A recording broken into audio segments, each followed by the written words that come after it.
Hello, si Madam Pia. Ito yung reading natin for Libra, Sun, Moon, Rising, Venus, Jupiter, Libra. Take only what resonates, guys. Hindi ito mag-resonate sa lahat, guys, ha? Kasi kung mo talagang makuha lahat ng energy ng Libra sa mundo. Pero okay lang, may mga next readings pa tayo. Wait lang, ha? Naghahanap pa ako ng card na gagamitin ko sa inyo.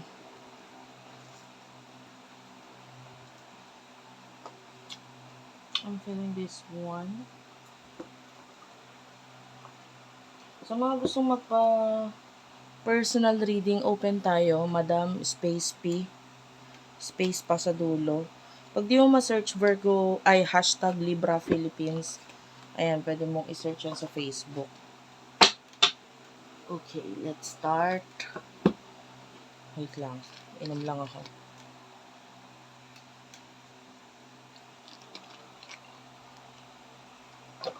Pa-comment ako dyan, guys, kahit po heart-heart lang, smileys. Malaking bagay yun sa akin. Medyo hindi okay yung pakiramdam ko ng mga nakaraan eh. Kaya ngayon lang ako ulit nakapag-reading. Nag-live ako kahapon sa TikTok. Sana meron ako dong mga nakanood sa akin na follower ko din sa Libra. So, I'm very happy na yung iba sa inyo ay finalo din ako doon. Kasi madalang akong mag-live talaga. Usually, hindi sa YouTube ako nagla-live. Pero may times din naman. Depende. But anyway, follow nyo rin ako sa TikTok at Unipre or at Unicorn Princess Tarot. Yan. Alin man dyan yung i-search mo. Unipre kasi dadirect kayo nun sa TikTok shop. Two of Stones, Ace of Bows, Spark of Life and Challenge. Bottom of the deck is Balance. Yeah, this is you, Libra. I feel like ngayon may mga challenges sa buhay mo with regards to career. You know, pero tinatry mong i-balance yung sarili mo, maybe yung lifestyle mo, yung yung life mo. And ngayon may mga bagong bagay kang pinagkakaabalahan and might be this new beginning for you is magbibigay, kung hindi man sa'yo, kung hindi maliwanag sa'yo, doon sa mga taong involved dito, pwedeng ikaw yung nagbibigay ng happiness sa kanila, ganun kanyan. And, or ikaw mismo na nagbibigay ka ng happiness or napapasaya mo yung sarili mo dahil dito sa ginagawa mo. This is what you love, di ba?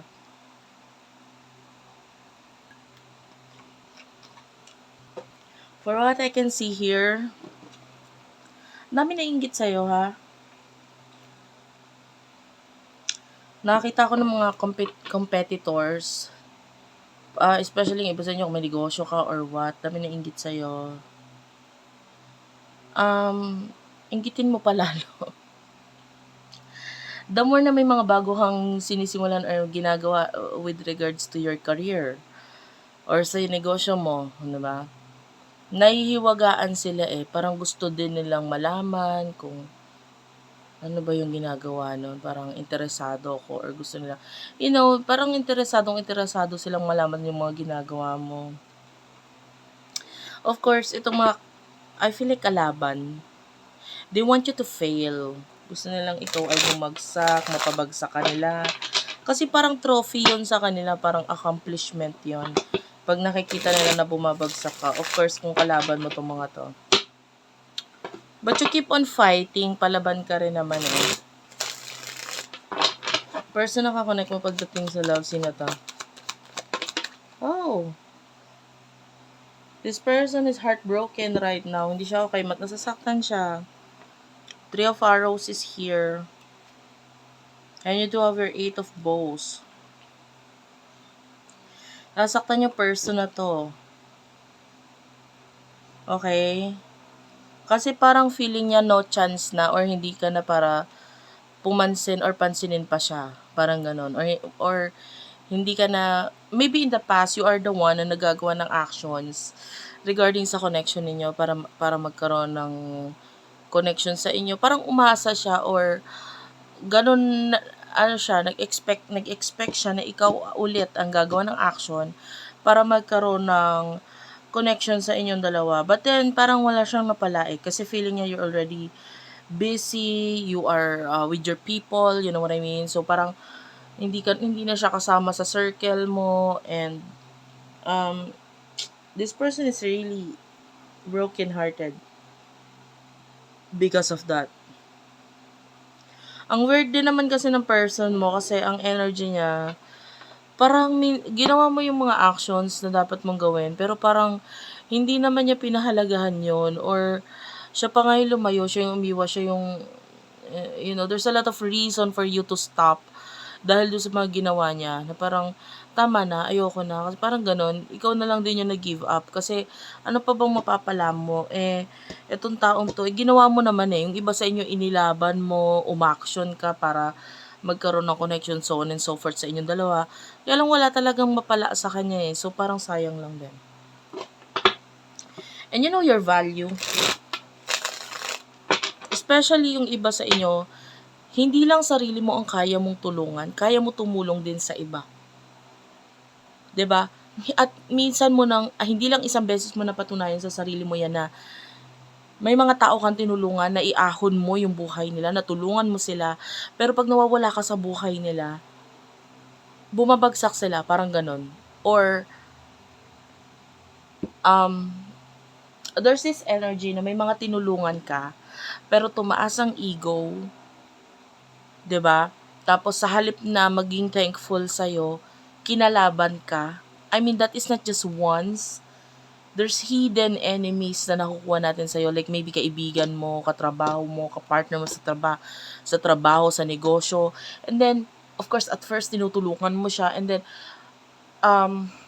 nung medyo ano na siya, nung parang umaakyat na rin siya, nandun yung kinakalaban ka na niya, hindi na nagiging maganda.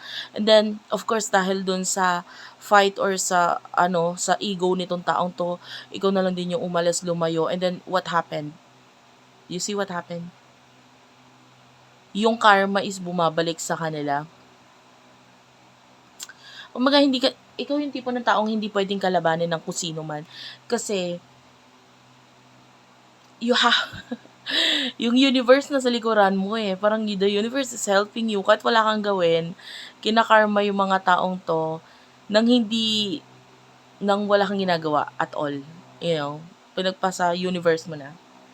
And then yun, kumbaga yung nagiging karma nila is sarili lang din nila. Ganon. Hindi na kailangan ikaw pang gumawa ng paraan para labanan sila or what. Parang ang huling halakak nasa iyo pa rin.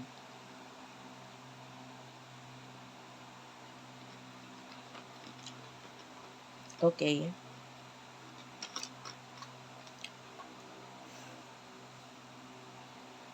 By the way, I'm drinking energy drink. Ayan. Wala lang, inadvertise. And then recently na-realize ko or na-notice ko, energy drink is really helping me a lot. Mababa din kasi yung vitamin B ko sa katawan. And then nakita ko ang daming vitamin B dito sa energy drink. And then yun, wala lang, nakwento ko lang. Kaya medyo mas energetic ako mag-read. Somehow it's helping me.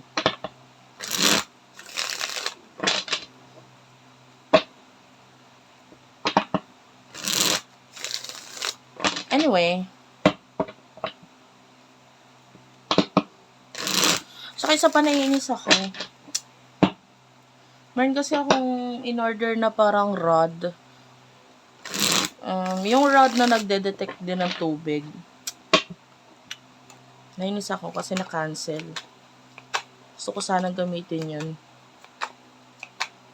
But, yeah, the spirit guides are telling me, not yet, not yet. Okay, fine. Hindi muna natin gagamitin.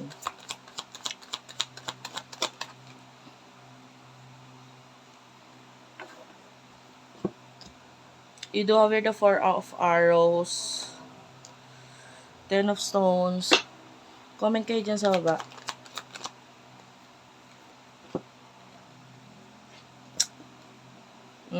The seer and the moon of water. The moon on water. The moon on water, something is telling me, alam mo yung pagbibilad ng water sa buwan, sa moon. Especially moon water, um, mga full moon, pwede. New moon, pwede rin naman. You can you can use all those stuff sa mga rituals na gagawin ninyo. But you do have the Four of Arrows. Wala lang, extra message lang yan. Four of Arrows, emotion mo for your person. Parang napagod ka na rin kasi sa kanya. Parang regarding sa spiritual connection ninyo, okay, there's a spiritual connection. Pero with the Ten of Stones, okay lang kahit mag-end or mawala na siya ng tuluyan sa buhay mo. Kasi parang sa'yo, life is too short para mag-focus sa isang bagay, 'di ba? Sa isang tao. And maybe this is the person na pinag-focusan mo ng matagal na panahon. And then now you're trying to get out of your comfort zone. May mga bagay kang tinatry ngayon sa sarili mo na parang hindi na siya yung inspirasyon mo eh. Maybe in the past, may mga tinry ka na naging inspirasyon mo itong person na to. Maybe sa career, maybe spiritual things. But now, you are ready to try things na wala nang kinalaman sa kanya. So, you're focusing on yourself. 'Di ba? Dati ang focus mo sa kanya, isip mo na sa kanya, pero ngayon parang nabago na iba. Nag-shift na yung direction mo. Pero it's not a bad thing. Mas good pa nga kasi mas na-align mo yung sarili mo for sa purpose mo or whatever. This person with the seer and the moon and water, this is the moon. So, parang lalabas siya sa dreams mo talaga pagka naiisip or naaalala ka niya. Sometimes the dreams could be weird kind of thing. Parang kakaibang panaginip, walang masyadong message.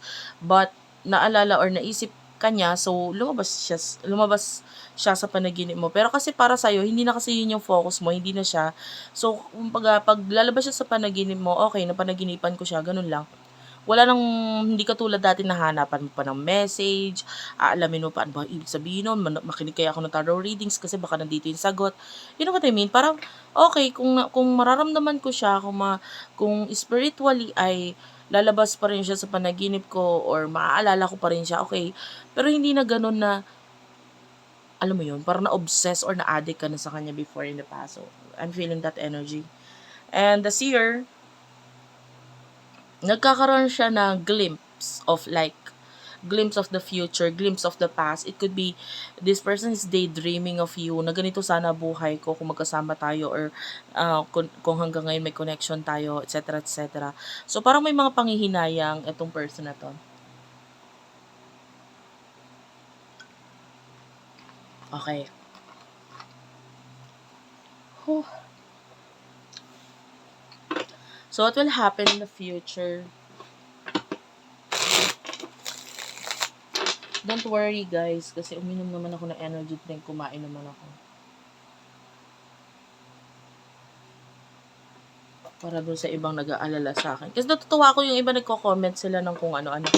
Like, pag may sakit ako, nagko-comment sila, Madam, inom ka ng ganito, ganyan.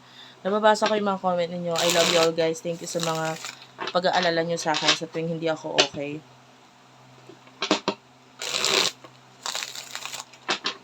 Ito, yung mga nag-aalala dyan.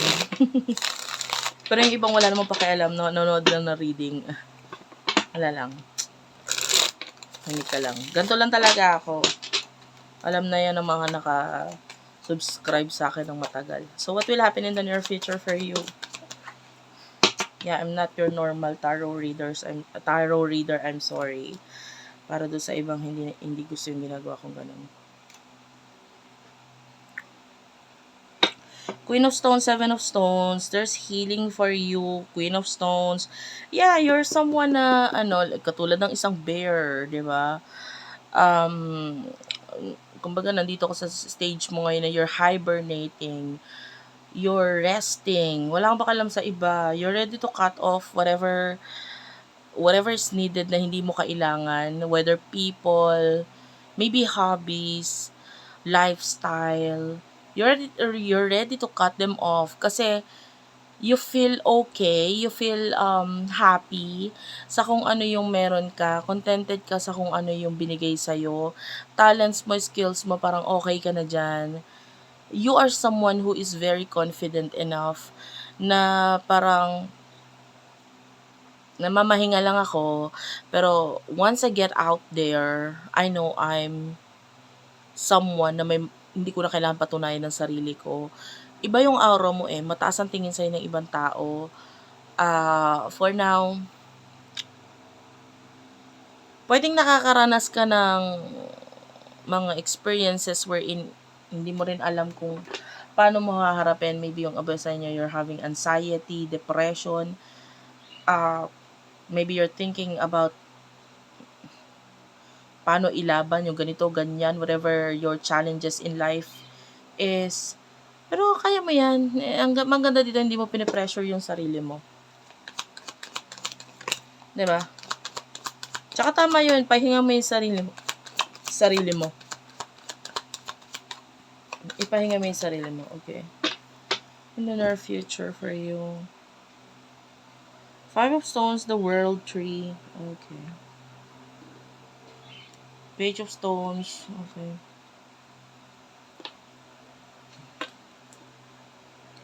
Yung person mo,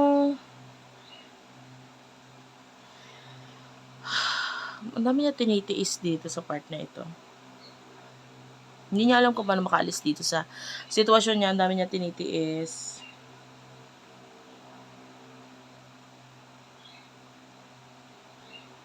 I feel like this person, ayan, bottom of the deck, there's the Great Bear. Iyon na yung ginawa ko, yung energy mo dito eh. You are the bear. And then this is the Great Bear.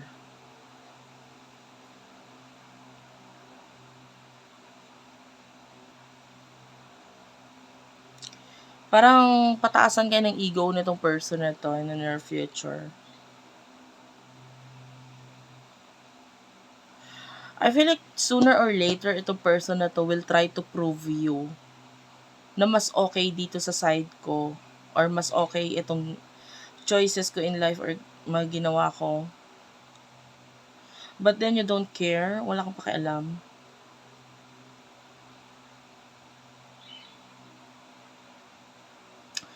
In reality, yung person na to parang gusto niya ikaw yung lumapit, ikaw yung gumawa ng paraan, gumawa ng paraan para magkaroon ng connection sa inyong dalawa. Pero you're not like that na kasi inalisan mo na nga yung attitude mo na ganun. Hindi ka na parang i-please yung sarili mo dito sa person na to. Or kahit kanino. O kung gusto nyo, gusto nyo. Kung gusto nyo lumapit sa akin, gusto nyo magkaroon ng connection sa atin or what, kayo ang gumawa ng paraan kasi hindi na ako para lumuhod papalapit sa inyo na dati ganun yung ginagawa mo, 'di ba? Ikaw yung parang kaya nilang alilain, utuin, ganto ganyan. Kasi sunod ka na sunod sa kanila. Now you have your own parang alam mo na yung value mo. And nakita mo na yung differences ninyo nitong person na to and hindi ka na para gayahin siya or what kasi maaaring minsan mo nang ginawa yun, inintindi siya, gawin kung ano yung mga ginagawa niya or pilitin yung mindset mo na maging kung ano yung mindset niya, sige ganun na lang rin sa'yo. Kasi nga pinipilit mo siyang unawain. But this time, may sarili kang sa'yo. Umaga parang, you know your value. So that's it for now. Thank you for watching. I love you all and bye-bye.